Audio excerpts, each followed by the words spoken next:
After 20 years of farming, why am I still not using a tractor? Let's get right into it.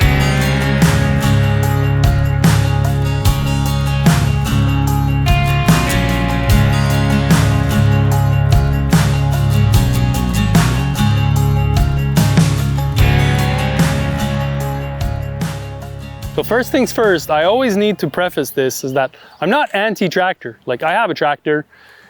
I like tractors like everybody else. My point has always been over the years that the tractor doesn't make you more effective, or it doesn't make you do the work faster or better. The two-wheel tractor is simply just better scaled for farming, like acre farming.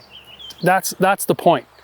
And then doing it, successfully or effectively comes around this whole concept of working on permanent raised beds.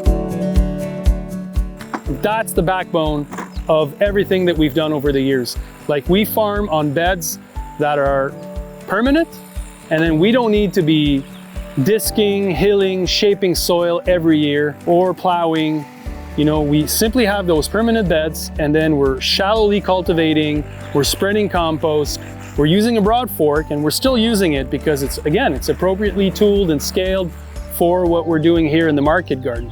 And if you're farming on 2, 3, 4, 5, 6 acres and you're not making more than $200,000 gross, you might just be in the wrong spot. Like, the sweet spot is 1 acre, $1,000, $1,050, $200,000. That's the sweet spot, and you can do it. You'll cut out a lot of the costs. You'll cut out a lot of the land management. You won't need to invest in a big tractor, because a tractor like the one I have, even if it's, it's a micro tractor, that's like $35,000, and the BCS is like a couple thousand. So there's a big difference. And then the idea is always about how to use the different tools of a walk-behind tractor to make the work effective and efficient. And so one of the things that was in my toolbox, kind of, I wouldn't say problematic, but hauling compost is a big part of the work. And so having an appropriately scaled compost spreader or manure spreader, this one is designed for the two-wheel tractor, that just does the job.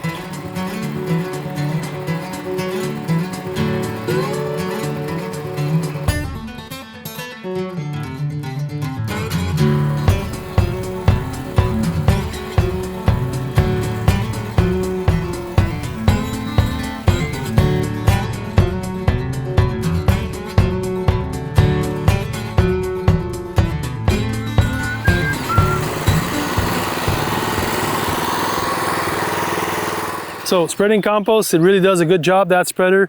It's not a primary tool though, it's a secondary tool, meaning that you can simply replace this with a wheelbarrow.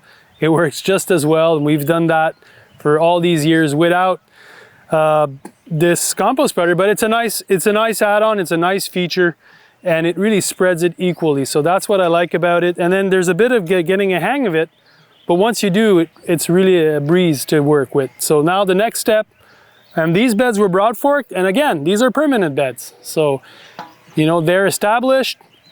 We dug them with a shovel the first time. Then we have another tool, the rotary plow, that we can help re-raise them every other year. But the primary tool is the one that's going to work the soil shallowly so that we can have a perfectly level and conditioned seed bed. And that's really the trick. The best kind of 101 advice to all my stagiaire interns that I've had through the years is that the crop will be just as nice as how the bed was prepped.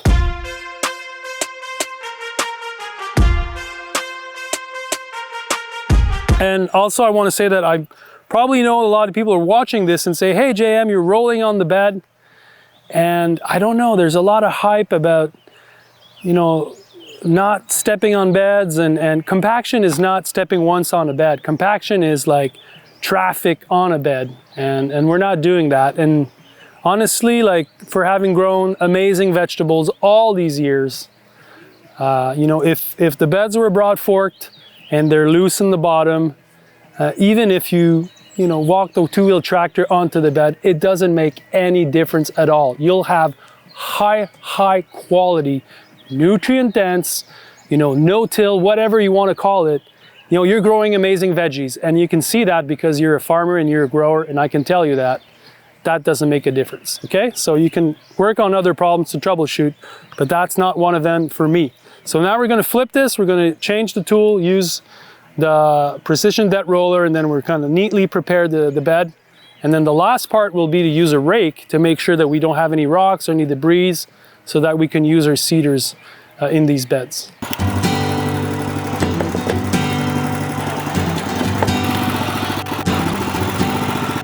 The precision debt roller is a really cool add-on that BCS developed a few years ago.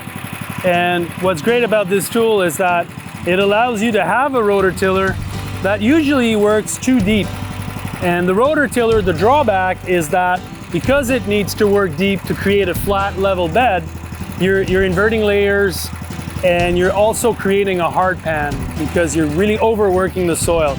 But with the precision depth roller, it's like you can really go a few inch, 2 inch, 1 inch, half an inch, and that's all that you need here. Depending if you're doing a transplant, then you want to go a bit deeper, but if you're direct seeding, it's just about mixing the compost in the first inch with the soil and then leveling and firming it with the roller in the back. And so it's a pretty nice tool. It works really well. You can adjust it here to the depth that you want. And boom, once you're set, you just go. You want to press it down so that, you know, the roller is really doing the work, and then you're just letting the machine, you know, pull yourself through. And as you see, like, the beauty of a BCS is how you can maneuver it. It turns on a dime. It has a differential lock so that the wheels can either be locked together or they can turn, and that's what makes this tool really good. And I really like the fact that my wheel span is really close, contrary to some other growers that are always trying to go super wide. I don't like that. I think it's much easier to maneuver it when the wheels are tighter. And, you know, there's this ease of use is what I like about this tool, and I think that's one of the key features of it.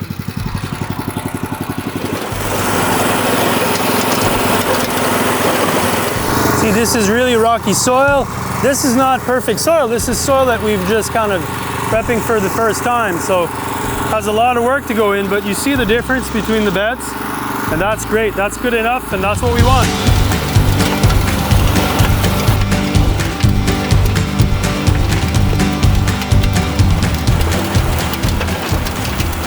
And I know that a lot of market gardeners are thinking, oh yeah, JM, but yeah, I did that, now I want to go bigger. You know, bigger's not better.